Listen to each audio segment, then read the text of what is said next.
Hi friends, welcome to my channel. కథా బృందానికి స్వాగతం అండి. కథలోనికి వెళ్లే ముందు తప్పకుండా లైక్ చేయండి, షేర్ చేయండి, తప్పకుండా సబ్స్క్రైబ్ చేసుకోండి. సకల పాపాహరణం కార్తీక పురాణ శ్రవణం 28వ అధ్యాయం మీకోసం. పరమ పవిత్రమైన కార్తీక మాసంలో కార్తీక పురాణ పఠనంలో భాగంగా ఈ కథలో శ్రీమన్నారాయణుడి సూచన మేరకు దుర్వాసుడు పశ్చాత్తాపంతో అంబరీషుని వద్దకు వెళ్ళాడా లేదా, అంబరీషుని ద్వాదశి వ్రతం పూర్తయిందా లేదా అనే ఎన్నో విషయాలను అత్రి అగస్త్యుల సంవాదం ద్వారా తెలుసుకుందాము. వశిష్ఠుల వారు జనక మహారాజుతో, ఓ జనకరాజా, విన్నావుగా దుర్వాసుని అవస్థలు.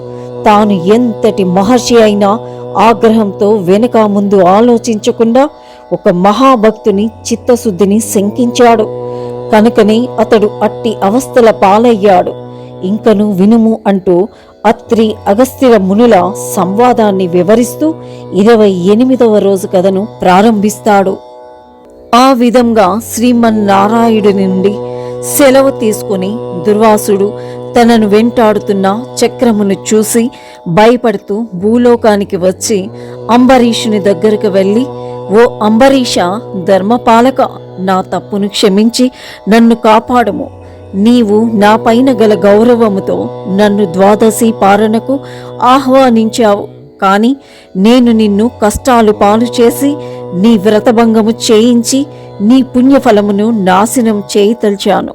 చివరకు నా దుర్బుద్ధియే సుదర్శన చక్ర రూపంలో నన్ను తరుముతున్నది. నేను విష్ణువు వద్దకు వెళ్ళి శరణు వేడాను. ఆ శ్రీమన్నారాయణుడు నాకు జ్ఞానోదయం చేసి నీ వద్దకు వెళ్ళమని ఆజ్ఞాపించారు. కావున నీవే నాకు శరణ్యం. నేను ఎంతటి తపస్శాలిని అయినప్పటికీ నీ నిష్కళంక భక్తి ముందు నిలవలేకపోయాను. నన్ను ఈ ఆపద నుంచి కాపాడము అని ప్రార్థించసాగాను. పశ్చాత్తాపంతో దుర్వాసుడు పలికిన మాటలు విన్న అంబరీషుడు శ్రీమన్నారాయణుడిని ధ్యానించి, ఓ సుదర్శన చక్రమా, నీకివే నా నమస్కారాలు. ఈ దుర్వాస మహాముని తెలుసో తెలియకో తొందరపాటుతో ఆపదను కొని తెచ్చుకున్నాడు. ఏది ఏమైనా ఇతను బ్రాహ్మణుడు. ఇతనిని చంపవద్దు. ఒకవేళ ఇతనిని చంపటే నీ కర్తవ్యమైతే ముందుగా నన్ను చంపి తరువాత దుర్వాసుని వధించు. నీవు శ్రీమన్నారాయణుని ఆయుధానివి. నేను ఆ స్వామి భక్తుడను. నీవు ఆ శ్రీహరి చేతిలో ఉండి లోక కంటకులైన అనేక మంది రాక్షసులను మట్టుపెట్టావు. శరణు కోరిన వారిని ఎన్నడూ ఏమీ చేయలేదు. అందుకనే దుర్వాసముని ముల్లోకాలు తిరిగినా ఇతనిని వెంటాడుతున్నావే కాని చంపలేదు. ఈ జగములోని దేవ, సుర, అసుర సమస్త భూతకోటి శక్తులన్నీ ఏకమైనా గాని నిన్ను ఎదుర్కోలేవు. ఈ విషయం ప్రపంచమంతా తెలుసు. అయినప్పటికీ ఈ ముని పుంగవనికి ఎటువంటి హాని కలిగించవద్దని వేడుకుంటున్నాను. నీ యందు ఆ శ్రీమన్నారాయుడి శక్తి ఇమిడి ఉంది. నిన్ను ప్రార్థించిన ఆ శ్రీహరిని ప్రార్థించినట్లే కదా అని అనేక విధాలుగా అంబరీషుడు సుదర్శన చక్రాన్ని స్తుతిస్తాడు.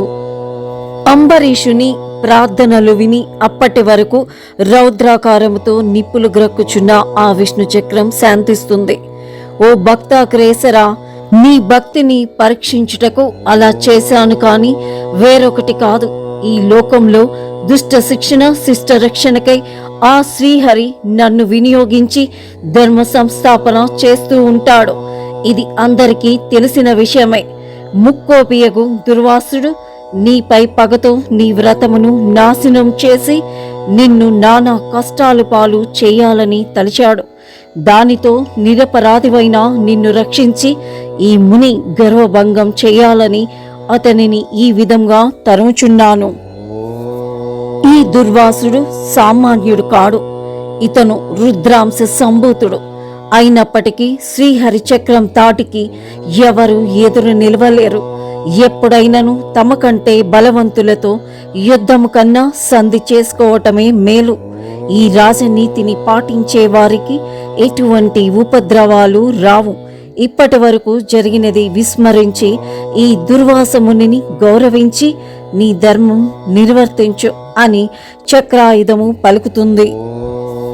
అంబరీషుడు, నా రాజ్యంలో అందరూ సుఖ సంతోషాలతో ఉండాలన్నదే నా ఆకాంక్ష.